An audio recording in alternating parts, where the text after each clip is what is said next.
Welcome to the WWE Games Universe Experience, the official show of the WWE Games Universe. I'm joined today by Matt Black, also known as Raw of Showtime. How you doing, sir?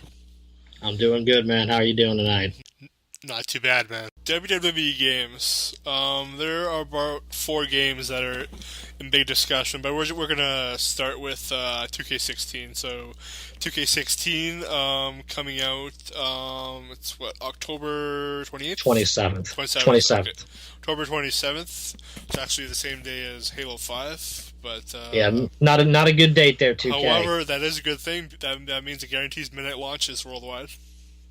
I don't give a damn about a midnight launch. I'm going to hit that digital pre-order button in October on my Xbox One, and it's going to download, and I'm going to be able to play it at 12:01 while idiots are standing in a line around a fucking GameStop like a bunch of tool sheds. When they're frozen outside.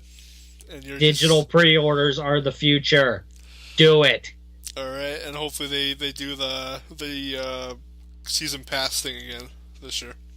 Well, the great thing about Xbox that I've seen this year is every single pre-order bundle that includes a season pass knocks the price of the season pass down as a part of the bundle package.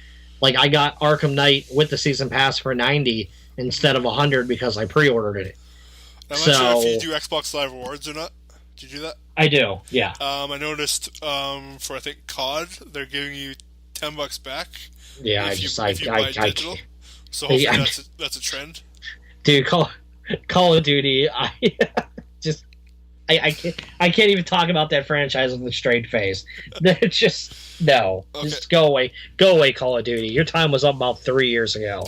You know what? I'd love if they sold COD as campaign only for like $40, or maybe even $30, because I love the campaign, but I just can't stand the multiplayer community at all. So 2K16, back to it. We don't have a cover star announced yet, but we. Oh, come on, Brad! Let's get freaking realistic here. We're gonna drop it down right now. But we do look at the freaking 6 roster screens of the people that have been revealed. Okay. Okay. In what is on all 6 of these screenshots, Brad? Smoke. Shattering glass. So read in between the lines there. I think it doesn't take a rocket scientist to figure out who's on the cover of WWE 2K16, people. Edge shattering the glass ceiling? Brad, don't make me hit you. Alright, so read in between the lines, but what? So we have 6 people announced? What? So we have 6 people announced for the game, right? Yeah, 6 people have been officially announced for 2K16. So, the shocker to some. I didn't think any of them was a shock, but okay. Finn Balor. Considering the very poor NXT support last year, I thought. I would like to go ahead and guarantee that the NXT support this year will be much bigger than last year. Okay, maybe not so much the in-game support, because the in-game support of NXT was actually pretty good with Sami Zayn and Neville, and I'm probably missing someone else. Might not be. That was pretty good, but the actual... I'd say Bo Dallas, too, as well, but Bo Dallas. Well, they had Corey Graves. I mean, they had much bigger plans for him at the time. The DLC, like JBL, it's like, who wants JBL? Oh, no, their DLC pack was a joke. Their NXT DLC pack was an absolute and utter joke, and they know it was a joke. Emma was already kind of like... Emma was on the main roster, JBL was on the main roster, the Ascension was on the main roster. It wasn't an NXT pack. It was a joke. And we didn't even really get, current Ascension at that. No, we got it. Well, to give them credit, we got NXT Ascension, so at least we got something NXT related. I mean, Adam Rose, who hadn't been on NXT since Wrestle Freaking Mania. Speaking of Adam Rose, he followed me today on Twitter. Yeah, I saw that. What was that about? I don't know. What did you do to deserve a follow from Adam Rose? I tweeted about how great of a match he had with Ryback on main event.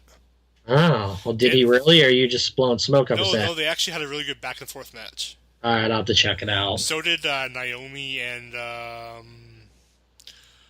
Summer Rae. And I have no idea why Summer Rae is not in a better place than. Dude, Summer Rae's so much better than they let her show on the main roster right now. It's disgusting. I thought she was really good on Total Divas too. And she's really good in she was really good in NXT. Like they have not let her even begin to scrape her potential. When she was with Rob Naylor. Remember Rob Naylor? Yeah, it doesn't ring a bell. She was like this assistant, and Rob Naylor was another assistant to the gym. So there was like two assistants. It was on FCW. Oh, I didn't watch FCW TV. Back when good old Dusty I had no access to that stuff. So we had Finn Balor, we have Paige, we have Daniel Bryan, we have who else we got in the game? That's three. Who else?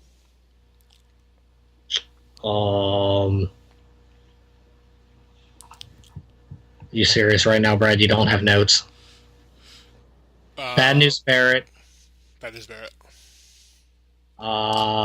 That's 4. Dean Ambrose and Seth Rollins. So there you go. Those Ambrose and Rollins have their new attires on their photos. Hopefully that means they're actually in the game. Hopefully that means 2K wasn't a bunch of lazy fucks this year and actually did their job.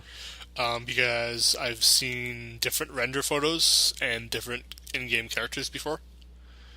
While you can change the attires, let's remember last year, the game was very limited on roster slots. And that was the whole problem. Yeah, that feature was fantastic. But to take up a create a wrestler slot to edit a superstar in-game attire was absolutely inexcusable. And it was just plain lazy by 2K and Visual Concept. It totally killed create your own promotion.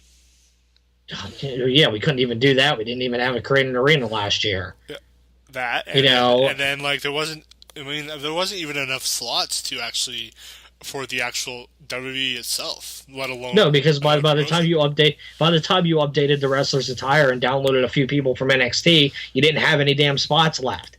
That's right. I mean, let's get real.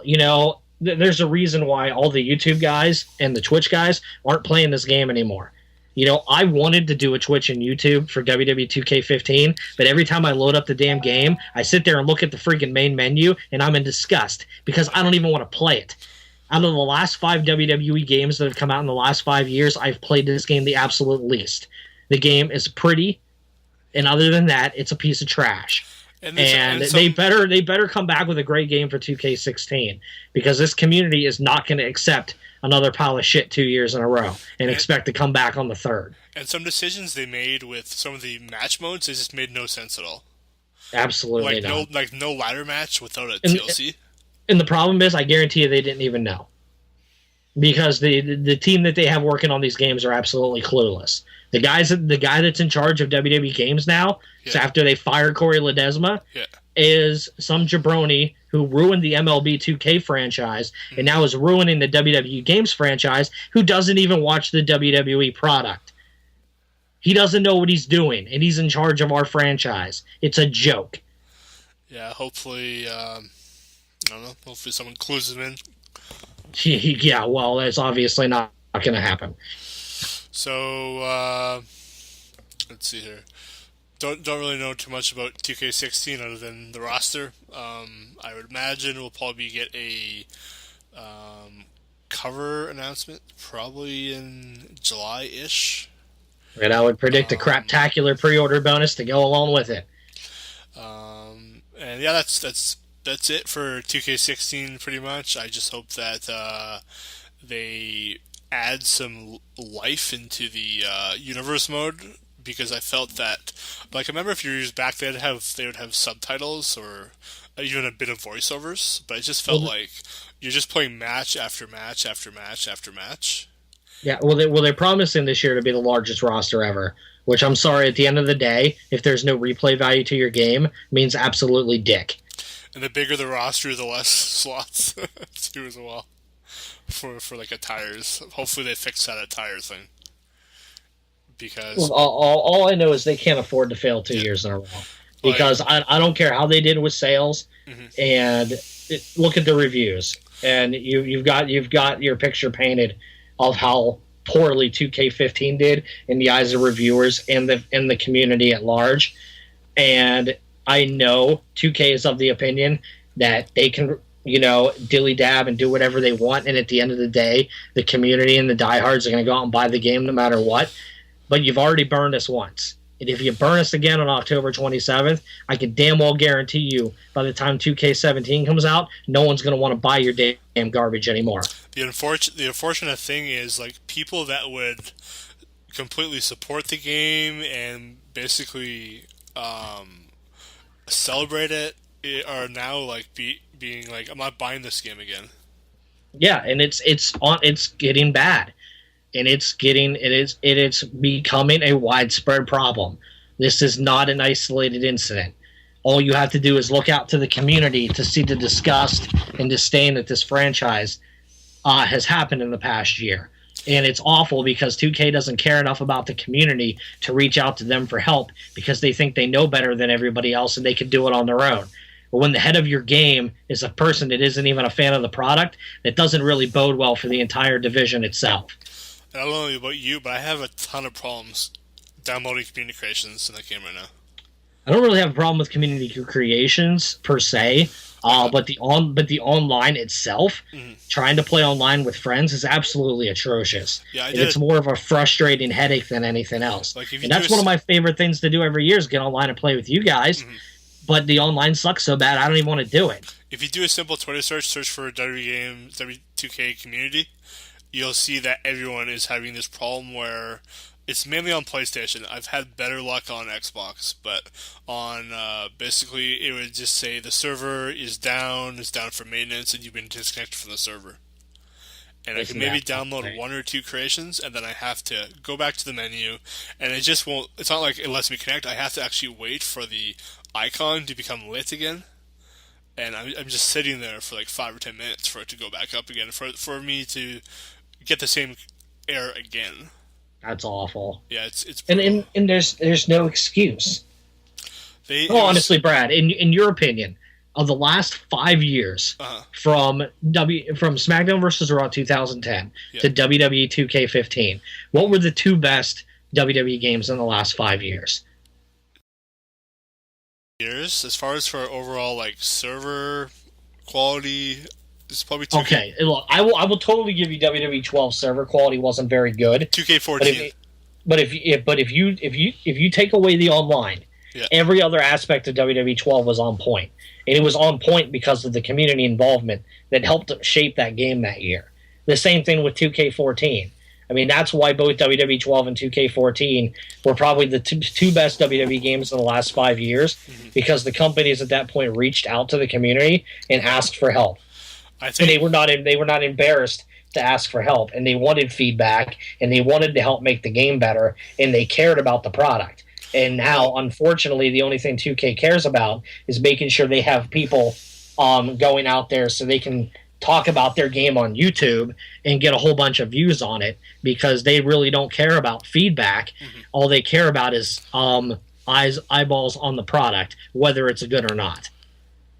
Yeah, I think the thing with W12 too, I think what happened is I think the team was kind of excited. They have like a new sort of rebuilt-ish engine going on. And I'm not sure what the exact thing was with 14, but perhaps they kind 14 was great, dude. The roster was awesome. The online worked well. And there was a lot of replay value as far as Universe. Universe worked really well that year. 14 was the end of THQ, right? It was kind of being developed, sort of ish. No, 2K14 was a 2K title. But I mean, it was THQ started the game and 2K finished it. So perhaps they knew the end was near there, so they kind of maybe had some enthusiasm about it. I don't know. I thought 2K. I loved 2K14. I thought it was great. Unfortunately, the same cannot be said about 2K15. 2K15, perhaps maybe they felt a little bit comfortable again. Perhaps even that they were with 2K, and that's. But let's put it this way: 2K15 had absolutely zero community involvement, and look how great that game turned out. I rest my case. 14 had community involvement, did it? Yeah, 2K14 had a ton of community involvement. 2K15 did not. That's right, 13 did not. 13 did not. And I didn't really care for 13, to be honest. The best thing 13 had was the Attitude Era story mode. And after that, there wasn't really a whole lot to the game after that. Yeah, so perhaps a community playtest would be a good idea again. You know? Well, if 2K gave a damn about the community, absolutely, it would happen. And if you can't, I'm sitting here saying it right now. 2K does not care about the community. If you can't do a you play can quote test, me on that. I don't care. Perhaps, maybe. I mean, I'm not too sure if it's too late or not. Probably is now, though. But maybe in the future, do a beta.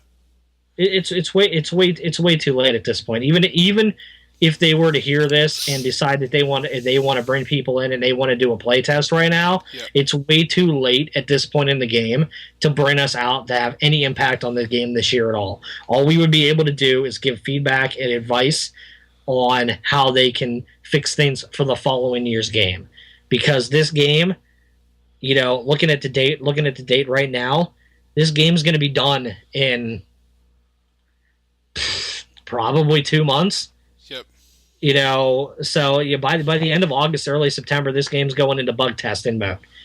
And the game's already going to be complete. So, I mean, everybody that decides to bring out their wish lists and things that they request and they want in the game at this time of year, you're wasting your time and your energy because it doesn't matter, because it's already too late. If you want to bring out that stuff like that, you need to come at 2K in like December and January. Yep. Or maybe here at some points to get your point across. The problem is that worked for THQ, but it doesn't work for 2K because 2K is not listening to the community. So it doesn't really matter what you say. They're going to do it. Even before this game is done, they're working on 2K17, right? 2K17, I would imagine if their development cycle is normal with the way they did things with THQ, I would say they will go into early production for 2K17 probably sometime in September. Mm-hmm. But they would probably ideas would probably be a good idea to be submitted this summer. But keep in mind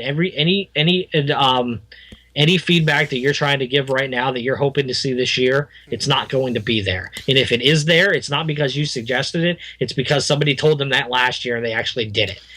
And I think it's going to come down to whoever the new marketing PR rep guy is going to be. I mean, the problem is they have a good handful of people on that team. There's only there's a good handful of people on that team from the THQ era that are still there that care about the product, but they're severely outnumbered by the people who don't, and that's the problem. And I hate guys get lumped in with everybody else to give it a bad rap because the THQ guys that are still there absolutely positively do not deserve any of the negative energy or venom that the community gives them because it's not their fault. It's out of their control. I mean, there's nothing those people can do about what's going on right now. They just have to go with the flow and roll with the punches and do what they can to make the game as good as they possibly can. But, at the end of the day, the final say comes from the head of the people of the projects, and the head of the people of the projects don't care what any of us have to say. So yeah, it's almost like WWE almost cares more than 2K cares, which is weird, right? Well, WWE wants that money. Oh no, I don't know. I'm just saying about when WWE has stuff get trending on Twitter and stuff, and something gets so big that things actually get changed. It's like I don't think like anything could ever get like even if it got really big about make these games have a better mindset towards them. Like I think WWE almost cares more than 2K does. Well, at the end of the day, it's WWE's product, and it's their representation at the end of the day. Mm-hmm. The only good thing we have going for us is, at the end of the day, when push comes to shove, WWE has the final say on the product. If you have a complaint about the roster, it's not 2K, it's WWE. If you don't like a certain mode that comes back every year, it's not 2K, it's WWE. At the end of the day, 2K is in charge of making the game and doing the modes. But but as far as the content that you get inside the game every year, that doesn't fall on 2K. That squarely falls upon the shoulders of the WWE. I wonder who's in charge of that stuff with WWE. That is a great question. I'm honestly not sure, but I do know for a fact that at the end of the day, when it comes to WWE games, final say goes through WWE. We can blame 2K on the poor gameplay. We can blame 2K on the poor replay. We can blame 2K for poor design decisions. But as far as roster and decisions go in the direction of modes like Showcase and such, that all falls upon WWE. And honestly, 2K really doesn't have a choice in the matter when it comes to that stuff. So if you see somebody on the roster this year that you're really happy about, thank WWE. If somebody's missing, blame WWE. Because at the end of the day, anything you say to 2K, not only do they not care, but they didn't have a choice in the matter. So that's the bottom line. I know the big thing in the past was Metacritic scores. I mean, companies always care about Metacritic scores because that depends on how big of a paycheck they get in their bonus. The Metacritic score wasn't the greatest thing for 2K15. And it shouldn't have been because the game was trash. So you know what? Hopefully that lit a fire under their ass to make the game better this year. But I'm not super hopeful that this game is going to come out and blow everybody away. I think we're going to get a lot of features back this year that we didn't have in 2K15 because they had the extra time to build them up. I think we're going to get that stuff back. But at the end of the day, if the online's awful, if there's limited created slots, and Universe isn't up to snuff, and we're stuck with another showcase mode that we can only play once over, and offers zero replay value, there's not a lot to say. So hopefully they get their ducks in a row this year, and they actually deliver on all aspects of the product and show that they learned from 2K15 and can actually put a good step forward. Because I'm telling you, if they blow it 2 years in a row, it's done. People are not going to fall for this 3 years in a row. There's people out there, like you said, that have already given up. But there's a lot of diehards that are going to give them one more year to right the wrong and prove that they can utilize this next generation technology and make a good game. And I think there's an audience of people that are happy for their WWE game being like Supercard or something, or even Immortals.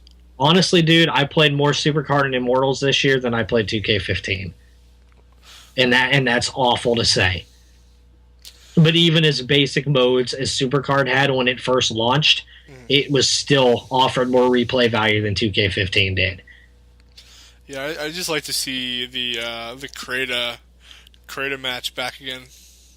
So the limited feature, like on the menus, they need a lot of created stuff back. We need create an arena back. We need create a diva back, and we need create a championship back. I think honestly those should be their top 3 priorities going into 2K16, and then you worry about like the mammoth thing, like create a story for next year, because create a story is a lot of work. And all the bugs and issues that they had in Create a Story on last gen, you're going to have to do that sucker from scratch. And WWE there's no pulling that thing back in. WWE has set them up for success, but with putting Finn Balor in there. And putting, and everything that, as far as for, I mean, if Finn Balor's in there, there's probably going to be some NXT guys in there. So, I think it's on them to produce something that's worthy of what WWE's giving them. I surely hope so. As they've said, really the only thing we have to go on that they have officially revealed so far is it's the largest roster in WWE Games history. So hopefully it's a roster that impresses. and you're not left with a bunch of questions of like, why the hell are these guys in and these guys aren't? But like I said, that's something I can't fault 2K for. At the end of the day, when push comes to shove, if you're angry about the roster, it is not 2K's fault. It is not 2K's fault. It is WWE has final call on who is and who isn't in their video games and every year. They don't think about a certain fan base. They think about the big picture. Yeah.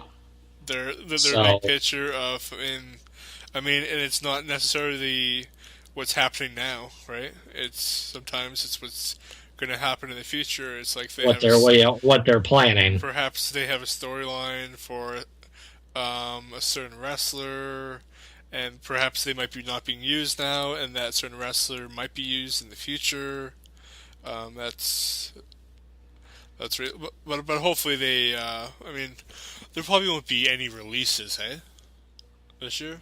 There's not going to be any releases, so I wouldn't think so. I don't think their roster overall is strong enough to afford releases so I don't think right we're now. Going to have a bunch of people that aren't in the company anymore, so that's good at least. Yeah.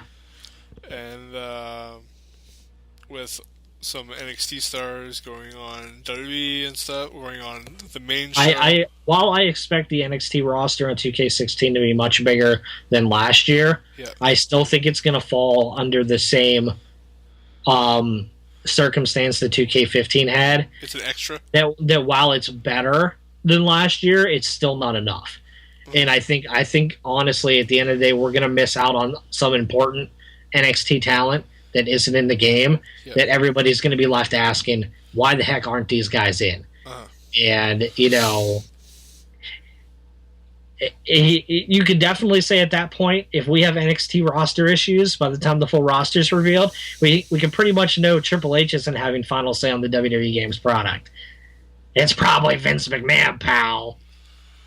But there you go. There's no other way to wrap up the discussion than with that.